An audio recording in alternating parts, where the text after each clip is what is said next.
اس لیے ہمارے بڑے ہم کو یہ بتاتے ہیں کہ تم سب پریشان ہو اس کے لیے کہ تم اپنی نمازوں میں دھیان نہیں پاتے ہو. ہر شخص اسی کا رونا روتا ہے. اس کی ترکیب یہ ہے کہ تم اپنے مشغلوں سے اٹھ کر ایک دم سے نماز میں کھڑے ہو جاتے ہو. اذان کے بعد بھاگتے ہوئے آتے ہو اپنے دفتر سے، اپنی دکان سے، اور اب تو اس زمانے میں تو گویا مسجد کے دروازے تک، وضو خانے تک موبائل سے بات کرتے ہوئے آتے ہو، اور اس کے بعد ایک دم سے نماز کے لیے کھڑے ہو جاتے ہو. تو تمہارا دماغ انہی خیالوں میں کیسے الجھا نہیں رہے گا جس میں تم ابھی تک مشغول تھے. اس لیے ذرا اور تھوڑی سی اور کوشش کرو کہ نماز کے لیے کھڑے ہونے سے پہلے تھوڑا سا اللہ کا ذکر کر لیا کرو، تھوڑی دعا مانگ لیا کرو. اے اللہ، اب میں نماز کے لیے کھڑا ہونے والا ہوں. اللہ، اب میں نماز کے لیے کھڑا ہونے والی ہوں. اے اللہ، اے اللہ، اے اللہ، مجھے اچھی نماز عطا کر. نماز میں خیالات سے مجھے بچا لے. اللہ، ایسی نماز مجھے پڑھنے کی اس وقت توفیق دے دیجئے جو آپ کو پسند آ جائے. پہلے یہ دعا مانگ لو، اس کے بعد نماز کے لیے کھڑے ہوگے تو جن مشغلوں اور خیالات میں الجھے ہوئے آئے تھے ان کے اور نماز کے درمیان ایک تم نے عمل کیا، تو اس عمل کا اثر تمہاری نماز کے اوپر انشاءاللہ غالب آ جائے گا. نہ صحیح پوری 4 رکعت میں 100% استحضار اور حضوری شروع میں نہ بھی ہو، تب بھی نماز کے ایک نہ ایک حصے میں تمہارا دل اور دماغ اللہ کی طرف متوجہ ہو جائے، اور آہستہ آہستہ اس کا جو تناسب ہے وہ بڑھتا چلا جائے،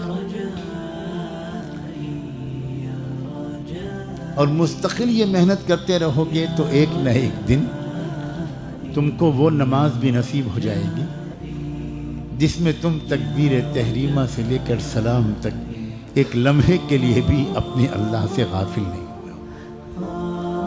اور اس نماز کے بعد تم کو پھر جو لذت ملے گی، جو چین ملے گا، تمہاری آنکھوں میں جو ٹھنڈک اترے گی، کلیجہ تمہارا جو تر ہو جائے گا، تب تم کو پتہ چلے گا کہ ارے میں لذتیں کہاں ڈھونڈ رہا تھا، میں لذتیں گناہوں میں ڈھونڈ رہا تھا،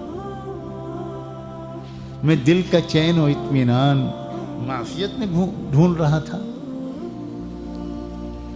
دل کا چین و اطمینان تو اللہ کے قدموں پہ اپنا سر رکھ دینے میں مزہ آئے، محسوس ہو کہ میں اپنے مالک کے قدموں کا بوسہ لے رہا ہوں.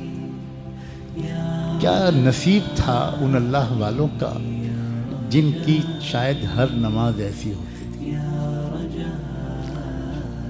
ہمارے ملک میں پچھلی صدی میں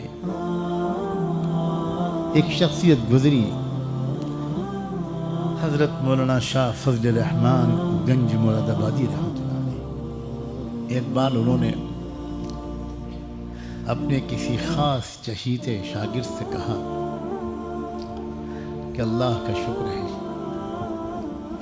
کہ میں جب بھی سجدے میں سر رکھتا ہوں کبھی تو ایسا محسوس ہوتا ہے کہ میں اپنے رب کے قدموں کو چوم رہا ہوں. ان لم تکن ترا فإنہ یراک. ہمیں اور آپ کو بھی یہ کیفیت مل سکتی ہے، کوئی دروازہ بند نہیں ہوا، لیکن جس بندے کا میں نے نام لیا اس کو ملی کیسے؟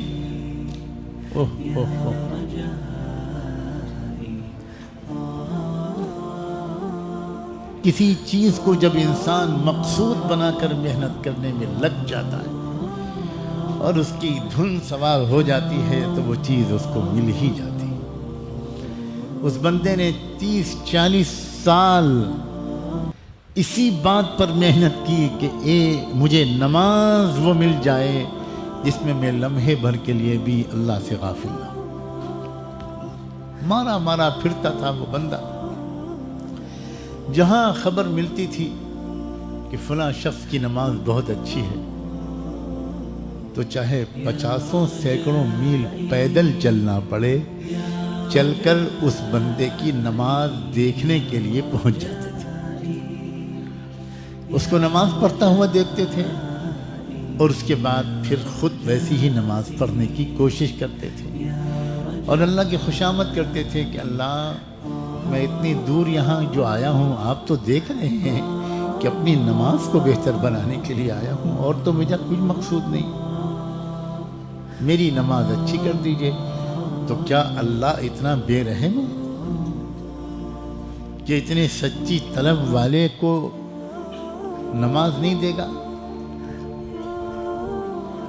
نماز کی لذت اور حقیقت سچی طلب کے بغیر نہیں ملا کرتی،